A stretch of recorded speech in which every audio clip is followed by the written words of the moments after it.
दिगो विकास तथा नेपालले लिएका विकासका लक्ष्य प्राप्तिको लागि ठूलो मात्रामा लगानीको आवश्यकता रहेको छ। पछिल्लो समय विदेशी लगानी आप्रवाह तथा विकास सहायता परिचालनमा देखिएको प्रवृत्ति र संरचनागत समस्याहरूलाई समेत दृष्टिगत गरी नेपाल सरकारले विकास वित्तको आवश्यकता पूरा गर्न वैकल्पिक विकास वित्त परिचालन सम्बन्धी विधेयक संसदमा पेश गरेको छ। सहायता परिचालनलाई प्रभावकारी बनाउन वैदेशिक सहायता परिचालन नीति 2082 जारी गरिएको छ।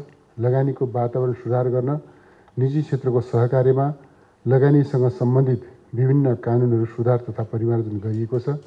यसबाट वैदेशिक लगानी आप्रवाह तथा निजी लगानी विस्तार भई पूर्वाधार निर्माण एवं आर्थिक क्रियाकलाप विस्तार हुने अपेक्षा गरेको छु। अन्तर्राष्ट्रिय व्यापारलाई दिगो बनाउन नेपालको निर्यात क्षमता वृद्धि गर्न आवश्यक छ। यसको लागि उत्पादन तथा उत्पादकत्व वृद्धि, व्यापारको देशगत र वस्तुगत विविधीकरण, बौद्धिक सम्पत्ति संरक्षण र प्रवर्धन, द्विपक्षीय तथा बहुपक्षीय व्यापार समझौता एवं प्रभावकारी कार्यान्वयनमा जोड दिन आवश्यक छ। विपद तथा जलवायु परिवर्तनको असरबाट नागरिक र अर्थतन्त्रको उत्थानशीलता विकास गर्नु नेपालको लागि चुनौतीपूर्ण विषय बनेको छ।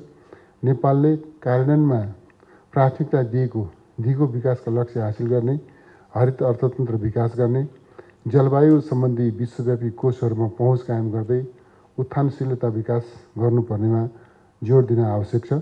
यसको लागि आवश्यक पर्ने उच्च लागत र प्राविधिक दक्षताको लागि नेपाललाई विकास सहायता र विश्व समुदायको सहयोग र साझेदारी पनि उत्तिकै आवश्यक छ भन्ने मलाई लाग्दछ।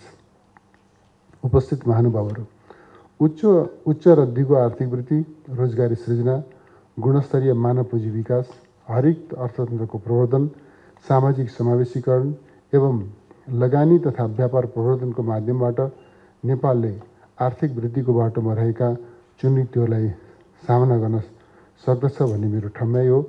यसको लागि सरकार, निजी क्षेत्र, सहकारी, गैर सरकारी तथा सामुदायिक सङ्घ संस्था एवं विकास साझेदारहरू बीचको सहयोग र सहकार्यलाई अझ घनिष्ठ बनाउन पर्ने आवश्यकतालाई म दोहोऱ्याउन चाहन्छु।